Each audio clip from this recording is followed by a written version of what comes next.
My name is Kyungju Son. I was born in Pyongyang, the capital of North Korea. I came to South Korea in 2009. I am 18 years old, and I am currently in my second year of high school. I was the only child of a very wealthy family. My father was an assistant of Kim Jong-il, who is the leader of North Korea. When I was only 6 years old, my family was politically persecuted by the North Korean government. So we escaped to China. That was in 1998. After we settled in China, one of our relatives led my family to church. There my parents came to know the amazing grace and love of God. Then only a few months later, my mother, who was pregnant with her second child, passed away from leukemia. Yet in the midst of this family tragedy, my father started a Bible study with missionaries from South Korea and America. It was his strong desire to become a missionary to North Korea. But suddenly in 2001, he was reported and arrested by the Chinese police and was sent back to North Korea, where he was sentenced to prison. He was forced to leave me behind, but the 3 years he served in prison only made my father's faith stronger. He cried out to God more desperately rather than to complain or blame him. When he was released from prison, he returned to China. We were reunited briefly. It was then that he started to gather Bibles. Not long after, he decided to return to North Korea to share Christ's message of life and hope among the hopeless people of his homeland. He chose not to go to South Korea, where he could have enjoyed religious freedom. Instead, he chose to return to North Korea to share the love of God in a dangerous land. It breaks my heart to tell you that in 2006, his work was discovered by the North Korean government and he was again imprisoned. I have heard no word from my father nor about him ever since.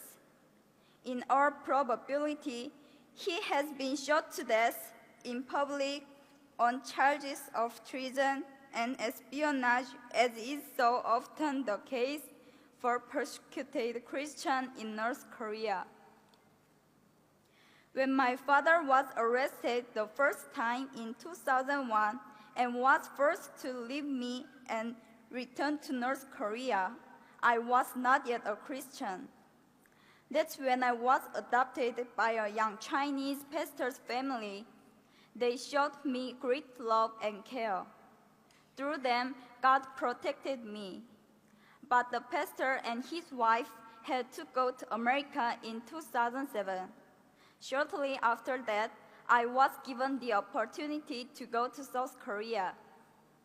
It was while I was still in China, staying at the Korean consulate in Beijing, waiting to come to South Korea. Late one night, I saw Jesus in a dream. He had tears in his eyes. He walked towards me and said, "Kyungju, how much longer are you going to keep me waiting?